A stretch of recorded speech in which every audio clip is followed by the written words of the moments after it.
Hello സുഖല്ലേ? Video ഇഷ്ടപ്പെടുന്നെങ്കിൽ ഒന്ന് follow ചെയ്തൂടെ?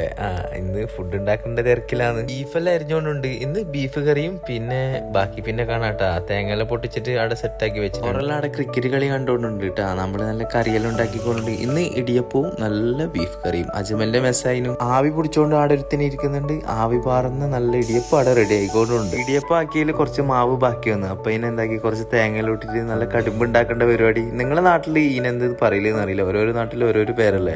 തിളച്ചോണ്ട് ബീഫ് കറി റെഡി ആയിട്ടുണ്ട്. അപ്പൊ നോക്കുമ്പോ അടി കത്തിയിട്ടുമുണ്ട്. അങ്ങനെ വേറെ പാത്രത്തിലേക്ക് മാറ്റി ടേസ്റ്റ് കൂടുന്നോ നോക്കാല.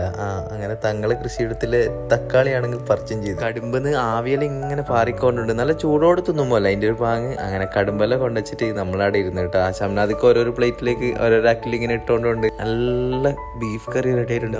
ഏതാ സ്മെല്ല് അറിയോ? ആ തേങ്ങയോട് കൂടിയിട്ടുള്ള ഇടിയപ്പവും കുറച്ച് ഇറച്ചിന്റെ ചാറും ഇങ്ങനെ കുഴച്ചിട്ട് മല്ല ഇങ്ങനെ തിന്നുമ്പോഴല്ല മോനെ ഏത് ടേസ്റ്റ് എന്നറിയാം. ആ കടുമ്പിലേക്ക് ചെറിയ കഷ്ണം ബീഫും പിന്നെ ആ തേങ്ങന്റെ കഷ്ണവും കൂട്ടിട്ട് തിന്നുമ്പോഴല്ല ബീഫ് കറി ഒന്നൊന്നര കറി അതിന്. അജ്മലിനോട് നല്ല പോലെ നന്ദിയും പറഞ്ഞിട്ടാ. നല്ല ടേസ്റ്റ് ഉണ്ടായിന്. രാവിലെ എണീച്ചിട്ട് ചപ്പാത്തിലും ചുട്ട് ഗർഭിണിയായ ചപ്പാത്തിനും തിന്നിട്ട് നമ്മ നേരെ കമ്പനിയിൽ പോയി.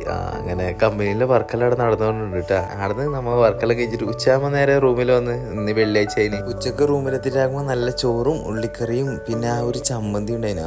എന്താ ടേസ്റ്റ് എന്ന് പറയും. ആരുണ്ടാക്കിയെന്ന് ചോദിച്ചിട്ടുമില്ല. പക്ഷെ നല്ല രീതിയിൽ കുഴച്ചിട്ട് ചോറ് വെച്ചിട്ടാ. വീഡിയോ ഇഷ്ടപ്പെടുകയാണെങ്കിൽ സപ്പോർട്ട് ചെയ്യണം കേട്ടാ. അപ്പൊ ഓക്കെ, ബൈ.